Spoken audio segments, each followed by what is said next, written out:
A biblical perspective on life, culture and current events. This is 2020 on Vision. With the NDIS budget expenditure expected to overtake Medicare within 3 years in Australia, an important conversation today about our Christian faith and disability.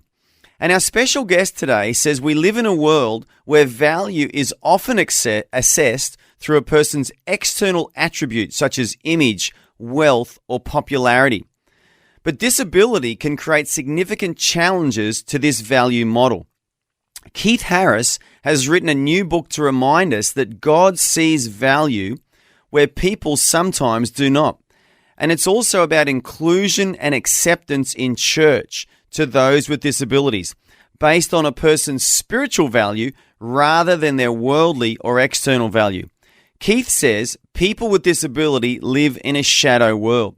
And his new book called Faith in the Shadows, The Other Side of the Fence, explores how we perceive value. Get ready for a great conversation today about faith, disability, and the worlds in which people with disability frequently live. And I want to welcome into the studio at Vision today, Keith Harris. Keith, welcome. Thank you very much. Keith, I wanted to ask you before we even start the conversation, you've obviously written this book and I'm really looking forward to hearing about the book, but why did Keith Harris write a book about disability?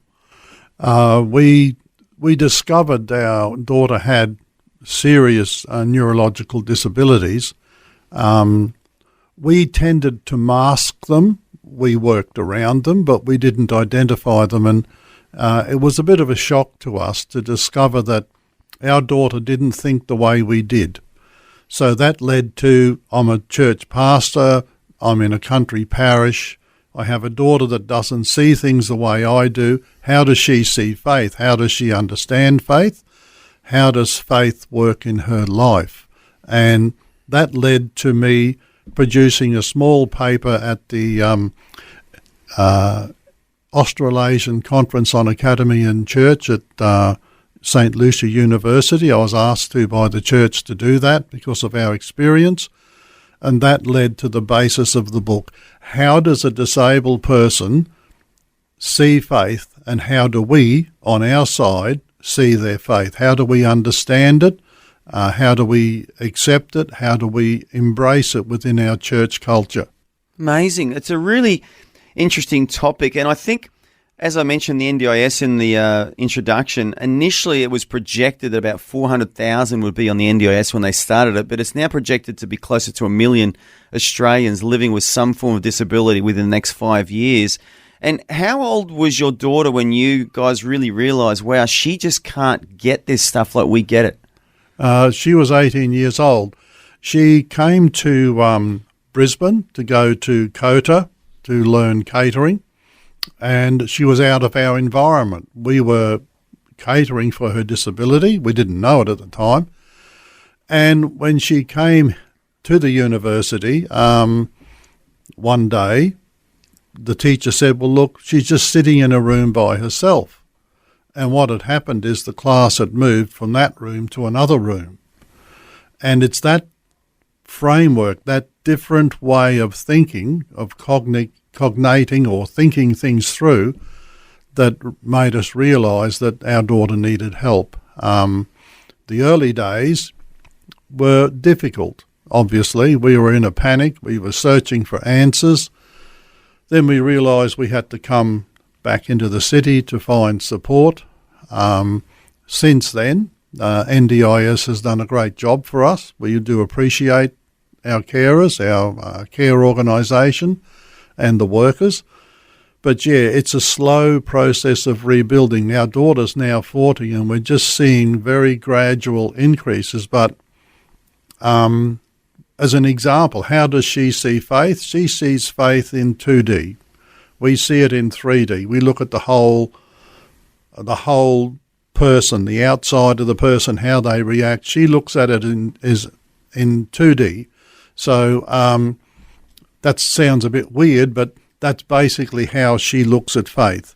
Yeah, go on, sorry. Well, I was going to say, so when she was a young child, because obviously you guys were pastoring, where were you pastoring? Which town were you in? St George, Western Queensland. Oh, good old St George. I love St George. Some of our listeners are in St George. And so you're out in St George. And so as a young girl, I mean, did you just assume she understood the teachings in the Sunday school class? And when you prayed with her at night and you taught her snippets of the Bible, did you believe that she was understanding what you were talking about?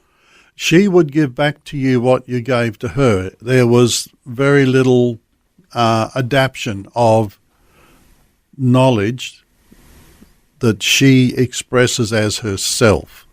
She repeats stuff. So she mirrors. Mirrors, yeah. Yeah, okay. So, but when someone's young, you probably think, oh, good, she's repeating what I'm saying. She's processing, because you just assume, don't you, that she's just like you are, and she's processing and understanding and speaking out of that understanding. Yes, yeah. Wow, and now she's 40. Does she attend a church now? Like, is she within a local church framework? She's not in a local church framework, but she does devotions every Sunday with her carers. And to hear her speaking now, she is way, way ahead of where she was originally. When we left St. George, she would be very quiet. She would hardly speak. There would be nothing voluntarily coming out of her. So now she positively witnesses to her carers, sits down, does her Bible reading. They have a talk about it, then they do prayer time. But that's a huge leap forward in her development, her cognitive development. Yeah, which is great. But I'm just thinking about you guys. So from the age of 18 to 40, that's 22 years. Yeah. How much investment have you had to make in the last 22 years to assist your daughter? Quite a deal. We looked at placing her in a home or a place where disabled people live, but her Asperger's sort of would bristle up and she would withdraw. So we built a unit at the back of our house and she lives in that. She's what you saw co-independent. She's near enough that if she has a panic session, she knows where we are, but she's independent enough so she can begin to develop herself as well. Yeah, that's wonderful. But it's been, as you said, quite an investment from you, not just financially, but your time and your emotions. Yes. And obviously you had to leave the church that you were pastoring in St. George. Did you get back into ministry in Brisbane? No, we didn't. I did a lot of interim preaching, transitional ministry, where churches were transiting from one pastor to another. We did that for a while, but then we realised that, no, we need to come back and centre ourselves where we are in Ipswich, and Raya became the project. You know, we had to get behind this young girl to try and get her back to at least where she was when she went away, full of expectation and hope, and came back rather, disappointed. Flat would be the word. Yeah. When she came back from college, it's taken a long time to get her sense of self-worth back up to a level where she's feeling comfortable. Yeah, and so when she went to high school, was she schooled in St. George, or did you send her away to a boarding school? How did that work? Her schooling began in Ipswich and eventually completed in St. George. But the thing to note there is that we were coping, we had adapted our family lifestyle to her lifestyle. Yeah. So, and it's a bit of a shock. I mean, most families that have disabled children, particularly serious disability, the family has to adapt to them. So we didn't realise it, but we had a totally different family lifestyle to other people. And we just coped. And the family usually don't know in the early stages. Today, it's a lot better because autism and Asperger's syndrome and the various versions are easily identified. But in 1995, you were on your own. So our whole family focused around coping for what our daughter wasn't able to do. She went through school. You wouldn't have known anything was wrong. It was only when she was out of that protective environment that things fell over. and we realised that we had to do something. Yeah, amazing. And I know many of our listeners will relate to what you're saying as parents, and many of our listeners also are living with disability. And so we are not right now, but in a couple of minutes about to open up talkback lines and allow callers to call in maybe with your story or your comment. Maybe you want to ask Keith a question. But the real crux of the book, though, Keith, isn't it, is about people with disability finding faith and how they journey with God and understand God, which is obviously different to us. So in just a couple of sentences or a couple of minutes, how would you really summarize the message of the book that you've just written? Faith is a spiritual reality, and the neurological and physical body in which we live can compromise our ability to express that, but there's no limitation on the expression of faith between a believer and God. There may be a fence around a disabled person, either visually or orally or mentally, but their particular relationship with God spiritually is a direct connect. There's no disability does not disable God. Yeah, which is so wonderful, isn't it? It's such a beautiful thought, the fact that, like you said, anyone in this world can connect to God, whether they're hindered by some form of disability or not, that God's big enough and great enough to still connect to that human heart. And look, maybe some of our listeners have got a story. We'd love to hear your story. If you have a child with disability, or maybe you yourself have a disability, and how do you connect to God, and how do you find your faith, and how do you strengthen that faith in God? And you can call us on 1-800-316-316. That's 1-800-316-316 with your stories, your comments, or maybe you've got a question for Keith Harris. He's written a book. It sounds like a wonderful book. It's called Faith in the Shadows, The Other Side of the Fence, and it explores how we perceive value in people today. And sadly, our Western world, it's all about image, it's all about appearance, it's all about the way we project on social media especially, or our wealth or our success.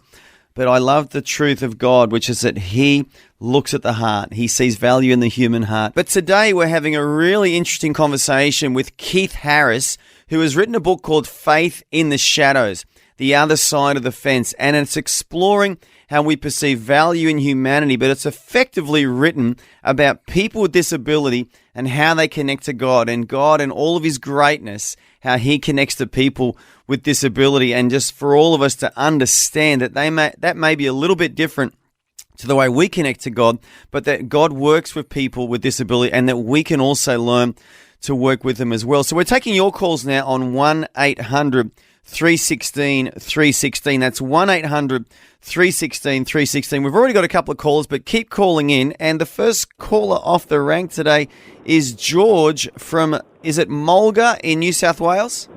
Mulgoa. Mulgoa. Where is Mulgoa, George?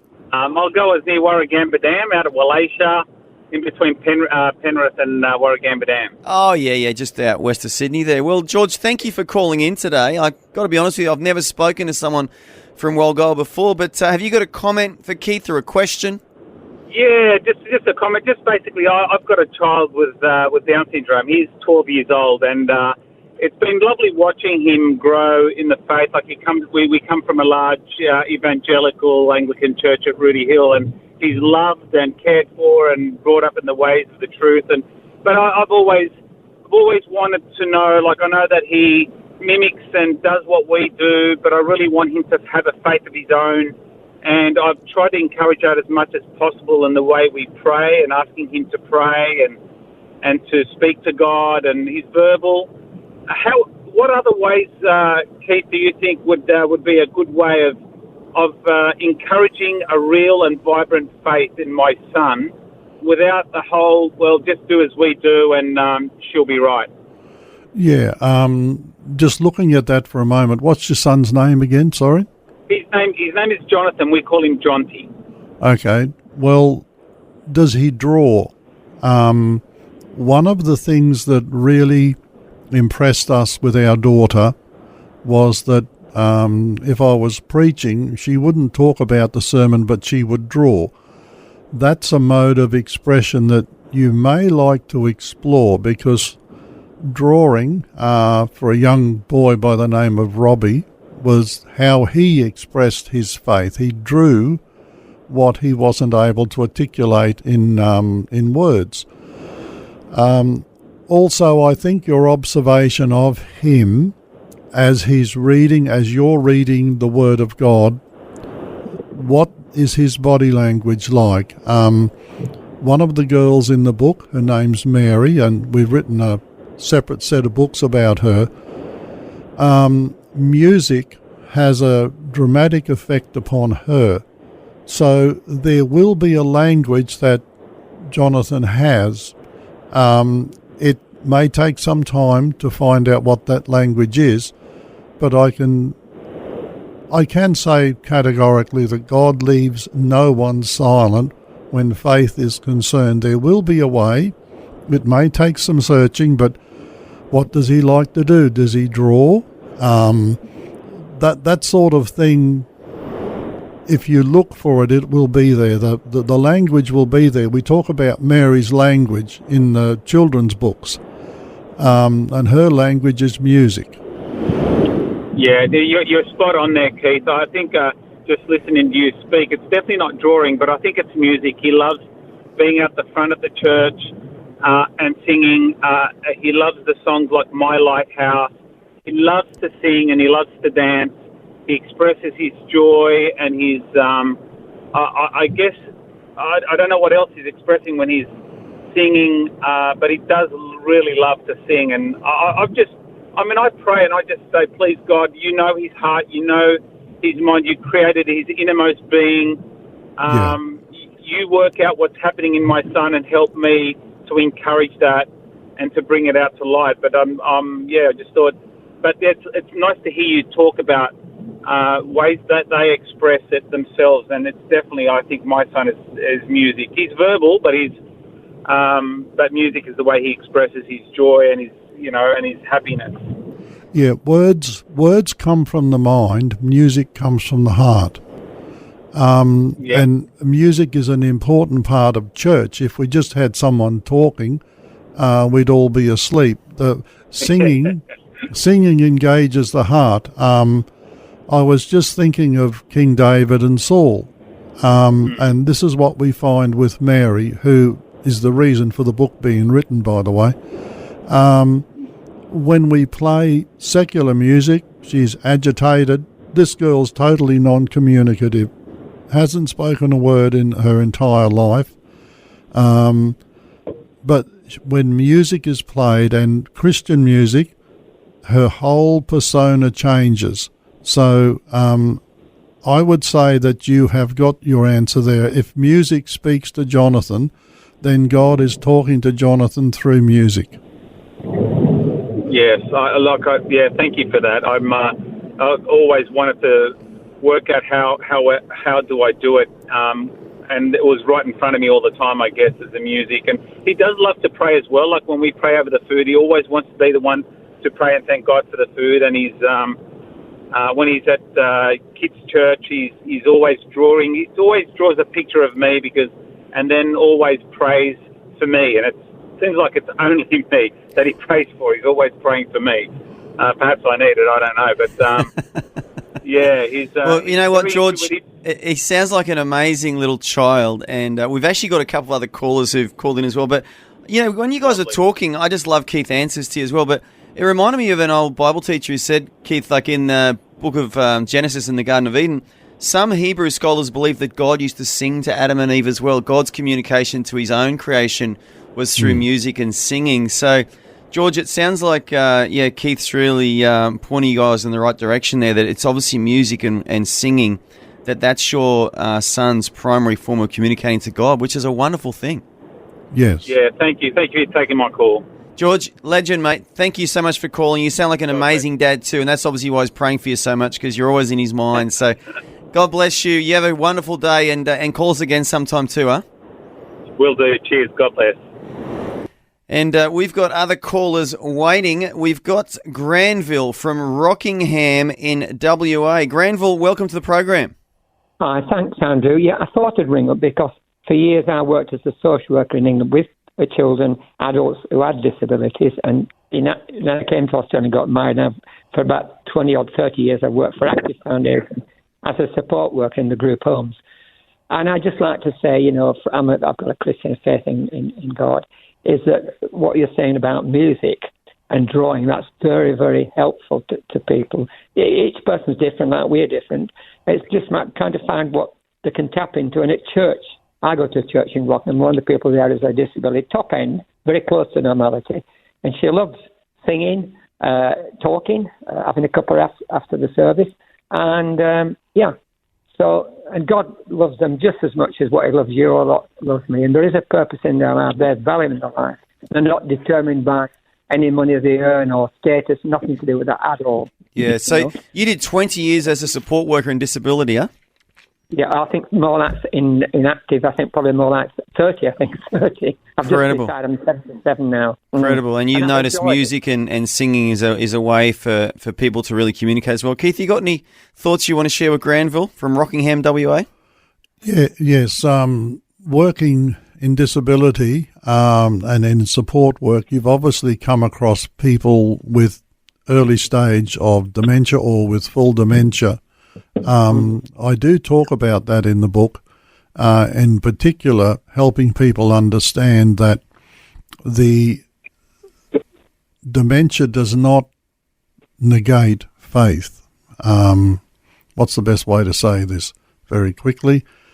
Faith is a spiritual reality in the life of a person, and when dementia presents itself, faith remains. We may not be able to see it, they may not be able to communicate it, but it is there. It's a definite reality for them, and God can talk to them even if we can't.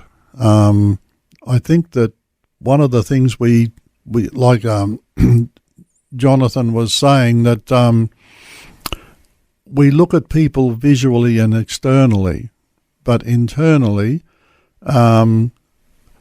disability can impede expression, but it cannot disable faith. That's what I'm trying to say. I agree completely, and that's a really good point that you made. And, whenever you can, praying with people with disability, including them, that's important, and valuing them. That, they know it's the value if you like them. And that's so important. Through that valuation and considering themselves very important and precious, which they are. That makes a big difference. And the families feel that when you're visiting families, if you take the time to sit and to listen and to care, that makes a big difference to the person who has a disability and also to the families as well. I'm pleased you mentioned value. In the book, I've got an illustration where I use Australian coins. Right. And if you can imagine the set of Australian coins on the table with the value number upward, like 1, 2, 50, 20, 10, whatever. Yeah. You flip the coin over, and on the other side of the coin is the image currently of the Queen. Now, the number on the coin means nothing without the image of the Queen on the coin. So the real value in a person is the image of God that he places in us, our spiritual image. That's the value of a person, not what we see externally or how we can use them or how they fit into society or what they can do for us. The real value of a person is their spiritual value. Adam from Marysville in Victoria has been very patiently waiting. Adam, thank you for being so patient and welcome to the program. Hello, everyone. I'm going to come to this from a bit of a different angle, because probably like the last two callers that have called have got family and they know people with disabilities like autism, but I'm going to attack this from a different angle because it's actually me. I was diagnosed when I was a child with Asperger's, and I know there's a whole different levels of autism and Down syndrome and all that. And so I was diagnosed with autism, and I'd had learning disabilities as a child. School was a struggle. Academically, I was always good at sport and being outside, and I learn things by doing them rather than sitting in a classroom with my head in a book. I just want to thank God that I grew up with good Christian parents who dragged me along to church and Sunday school as a young child, and yeah. Well, can I ask you, Adam, let's talk about your faith journey. Obviously, you were diagnosed. How old were you when you were diagnosed? I'm not completely sure, but I'm actually 48 soon, and back those days it was probably as my dad passed away back in 2018 because he was an electrician. He used to work, unfortunately, with asbestos, so he passed away. So, but I know he's in heaven. Yeah, sorry to hear that. So tell us, how have you connected to God over the years, Adam? What's been your way of really connecting to God? As I stated before, well, I love going to church but I get the best part of my relationship with God out in the great outdoors, out in His creation. Like, I've always loved. I grew up going fishing with my dad and grandfather, and I love being out in the great outdoors, and so that's. So church in the outdoors. Keith, have you got a response for Adam today? Yeah, well, for Adam, the Bible clearly teaches that the heavens declare the glory of God. Yeah. And their speech goes out. And the word speech there is talking. It's not necessarily verbal. It's communication. And God's communicating to you, Adam, through what He allows you to see.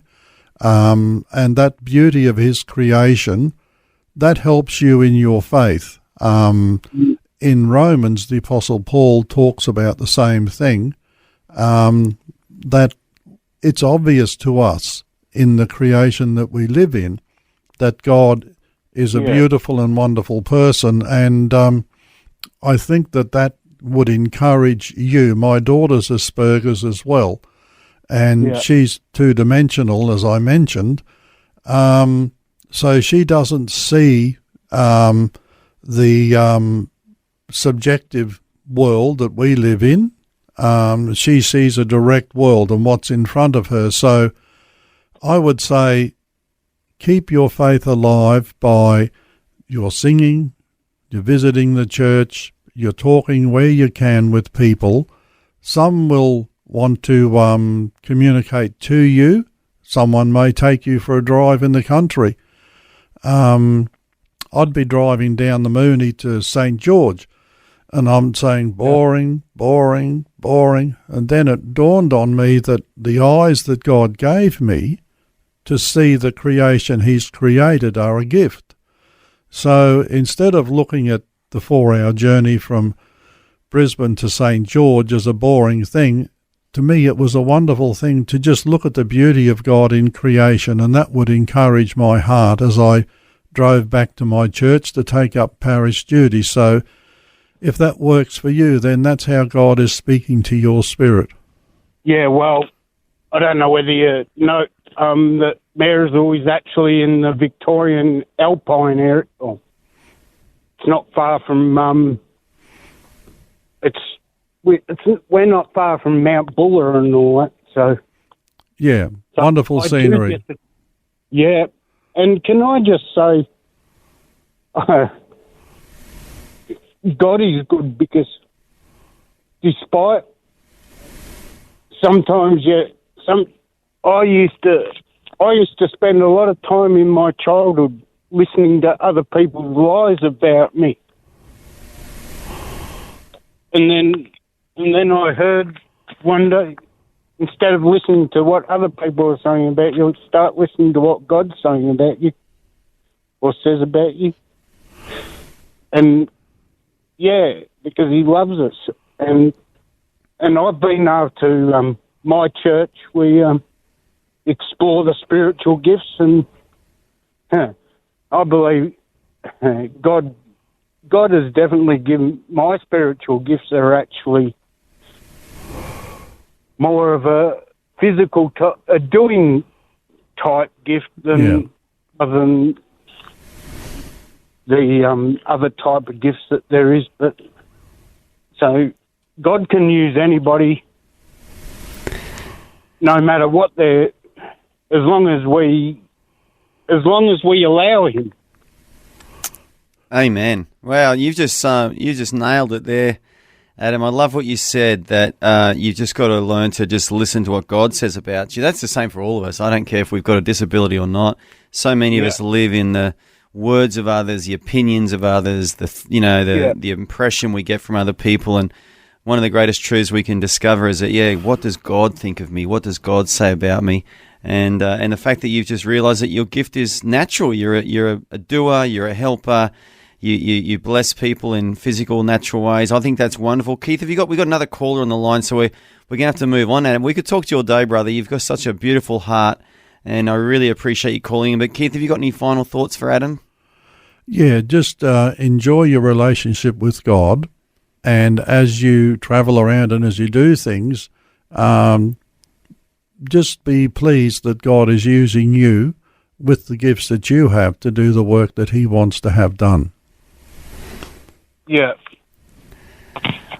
Awesome, Adam. And you enjoy that Victorian Alpine country. It just brings back memories of that old movie, Man from Snow River. I'm sure it's good country down there. And not quite on a horse, but I do own a four-wheel drive. Oh, there you go. Well, that's a modern horse, isn't it? so I can go out and enjoy it a bit more. Good on you, Adam. Hey, we really, really appreciate you calling in, and you're welcome to call any time. So you have a wonderful afternoon, huh? Yep. Okay, God bless. No worries.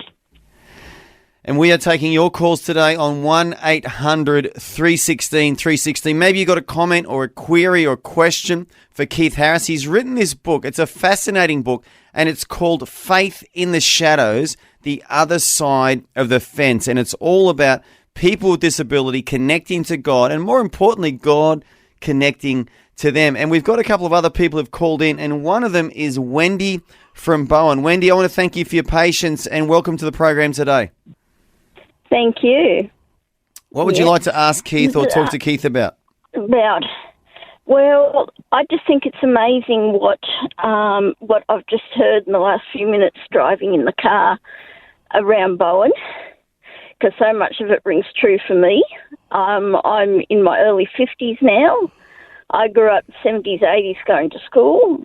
I had a speech impediment and learning delays and social delays and everything else you can think of. And they just, a lot of the teachers just sort of put me in a too hard basket. But thankfully I had very supportive parents. They weren't Christian parents, but they were very supportive parents. And so I was fortunate in that respect. But I never got on well with my peers, and it wasn't till I was a teenager and was invited to church with my to church youth group, and I started going along to church youth group, and they took me for who I was, and it's just amazing, like what you've been talking about, because it's so true. God values us for what we can bring to Him and His kingdom, not the value of what the world sees us. Yeah, wonderful. Keith, have you got a response to that? Well, thank you very much for that. As you were talking, I was thinking of King David, and if you really read between the lines, when Samuel rocks up to the house, where's that embarrassing kid?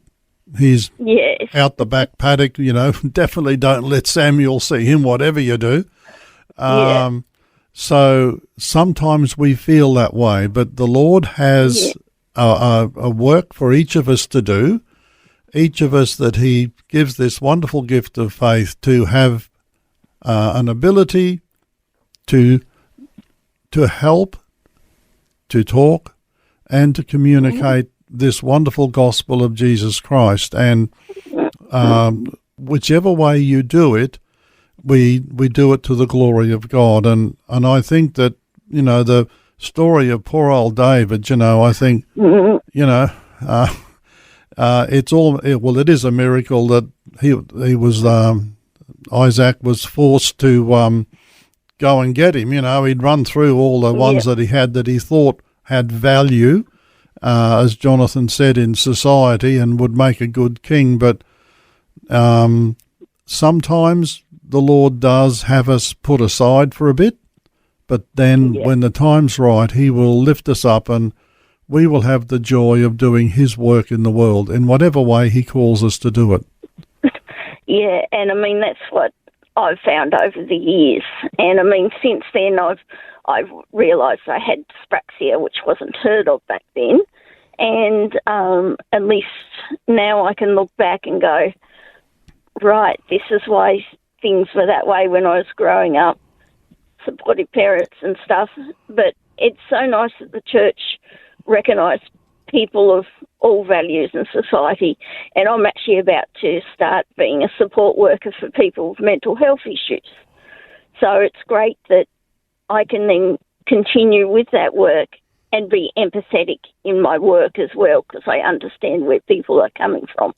Yes, your experience can be used to help the people that you're going to be working with, that's for sure. Yeah. Wonderful. Yeah.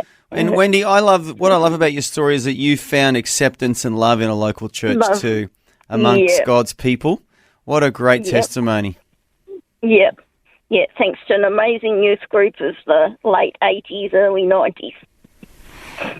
Yeah, well, Wendy, I really want to thank you for calling in from beautiful Bowen in Queensland, one of the tropical areas. That's it. Beautiful, beautiful Queensland. But thank you so much. We do have another caller waiting. But Wendy, thank you so much for contributing today, and have a wonderful day, what's left of it, okay? Okay, will do. God bless. You. God Bye. bless. And we have Abraham, who's been very patient as well, waiting from Sydney, New South Wales. Abraham, welcome to the program. Good morning. How are we all? We're good. How are you, brother? Oh, every day is a good day in the hands of the Lord. What would you like to ask Keith about or talk to Keith about today? It's not about asking. It's just about encouraging other people with disabilities. Back in 2010, in January, I slipped over and broke my neck. Then when I had the operation, the neurosurgeon said, "Sir, we've done 3 operations in the hospital." And he advised me that you're not going to walk again or not be able to move again. So the rest of your life is going to be in bed. And I just looked at the neurosurgeon in Queensland when I was living, and I said, "Look, on whose authority you say that to me?" He goes, "Well, I'm the leading neurosurgeon in Queensland." I said, "That's great, but I don't take authority from you. I have authority, and his name is Jesus. He's the one that's going to lead me and guide me and encourage me." And that night after the final operation, I had a dream, and he said, "Listen, Abraham, in 14 weeks you're going to walk out of this hospital." And it was the same day of the 14th week that I walked out of that hospital. Yes, I am still disabled, but I'm able to walk. I walk with a limp, but I'm so grateful for what the Lord has done. And I encourage everyone out there, is never give up hope on the Lord, because he will always guide you with every step that you take. Just finally, I do deliveries for a construction site, and I deliver machinery. And every time I see someone and they complain about life and complain about everything, and I just grab them and I say, listen, I just want to give you encouragement. And I tell them my story and my testimony. And I say to them, you've got no right to complain. You should be grateful for what you have. There is a loving God that loves you, and he'll do everything for you if you let him into your heart. And that's all I say, and it just puts cheer and joy and happiness in people's souls when you say that to them. So that's the thing I just wanted to share with everyone.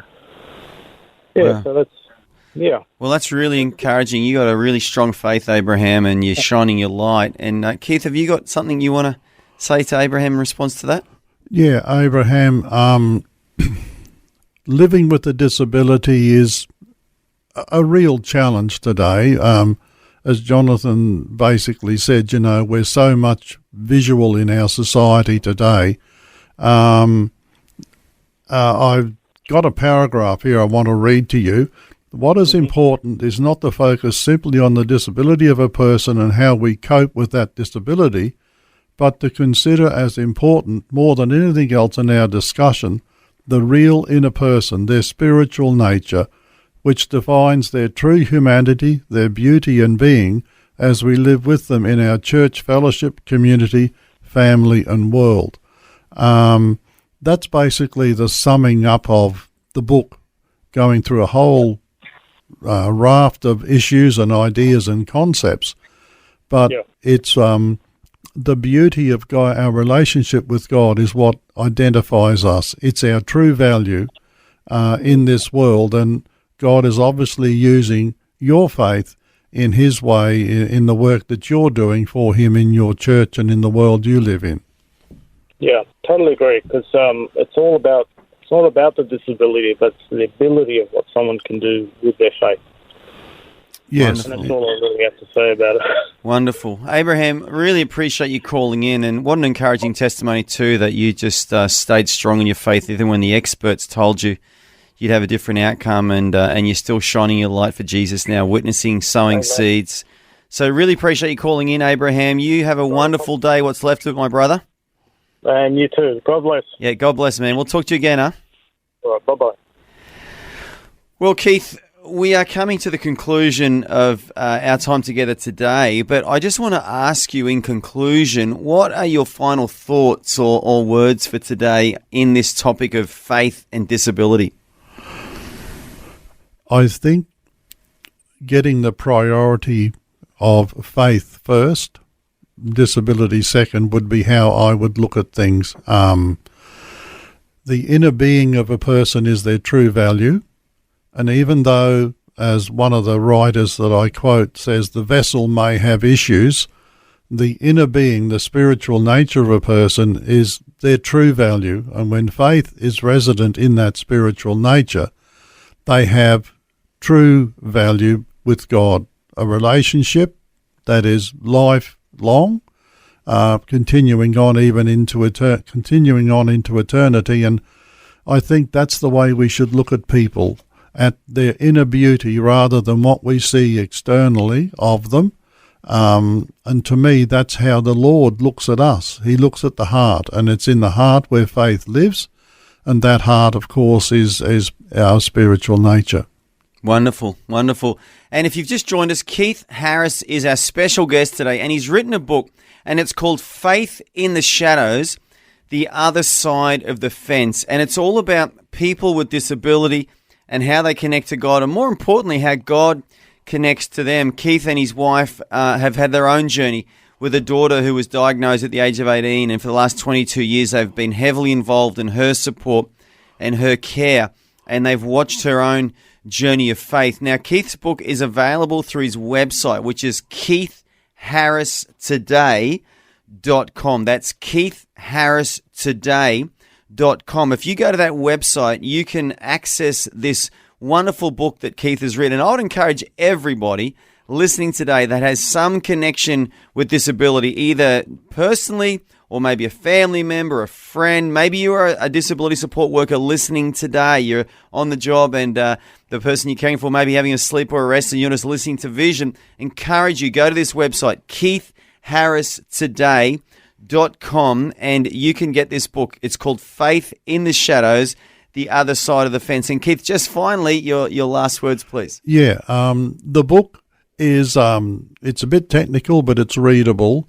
But you will find at the back of the book massive resources for people and churches and organisations that are seeking help in managing disability or learning about disability. So it's a story, but it's also a resource for you to build your understanding of faith and disability as God sees it. Beautiful. And it will be a great gift for someone as well. So that's KeithHarrisToday.com. Keith Harris, I really want to thank you for joining us today, and also want to thank all the callers. Some really heartfelt calls today, quite moving. Just hearing, I love stories. I love hearing people's stories and their walk with God and their journey with God. So thank you to everyone who called, and thank you, Keith Harris, for visiting us in the studios today here at Vision. Thanks for taking time to listen to this audio on demand from Vision Christian Media. To find out more about us, go to vision.org.au.